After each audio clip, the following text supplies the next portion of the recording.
Time traveling Terry here. Today, Tina and I are traveling back to December 17th, 1903. For all you history buffs out there, we are here to see the Wright Brothers' first airplane flight. As you can see, we are standing in a sandy beach on Kitty Hawk, North Carolina. It's very windy and cold.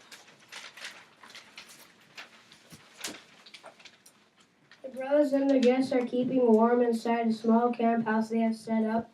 I can see one of the guests leaving the camp house. Let's see if we can get an interview.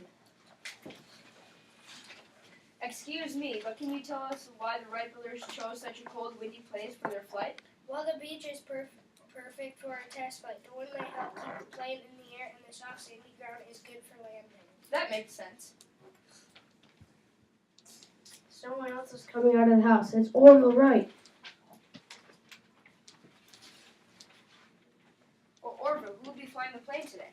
I will. My brother and I tossed a coin last Monday to see who would get to fly. My brother won, but the plane sank just after we lifted off. So today it's my turn. Can you tell us what is so important about this flight today? Certainly. You see, my brother and I have flown in a glider before. So have other avatars. What's a glider? A glider is like a plane. It has wings and a place for the pilot to ride. It has no motor, so it can only go as far as the wind carries it. Can you control the way a glider moves? My brother and I were the first to figure out a way to do that, but we think our plane will be even better. I'm sure you will succeed. Thank you. Would you mind using my camera to photograph this event? I'd be happy to. Now, if you'll excuse me, I must get ready for the test flight. Thanks, Orville.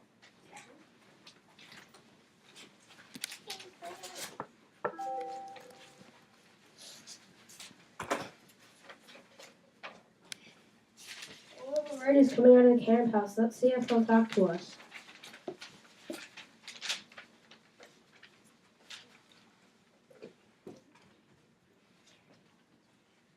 Wait. I keep on mixing it up when I draw my paper. Dang. Thanks, Mr. Wright. Can't wait to see what happens today.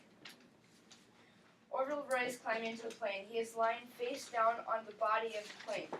He is holding the rubber controls which he will use to steer the plane.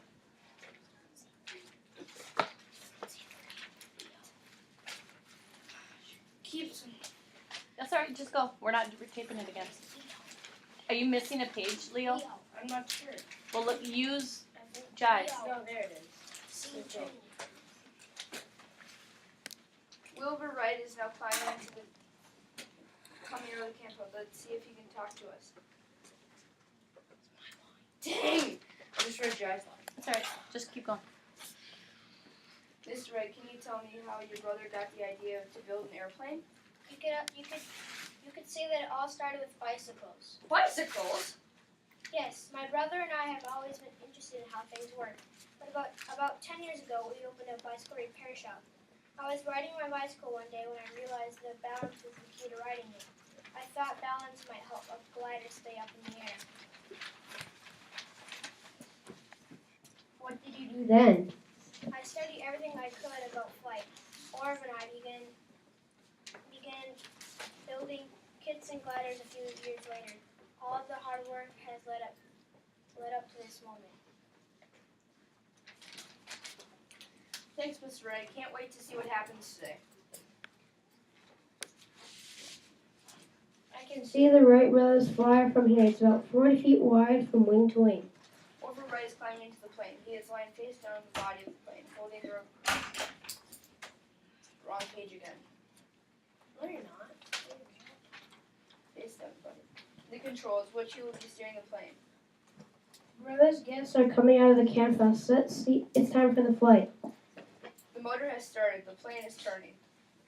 The plane is rising into the air and it's moving forward.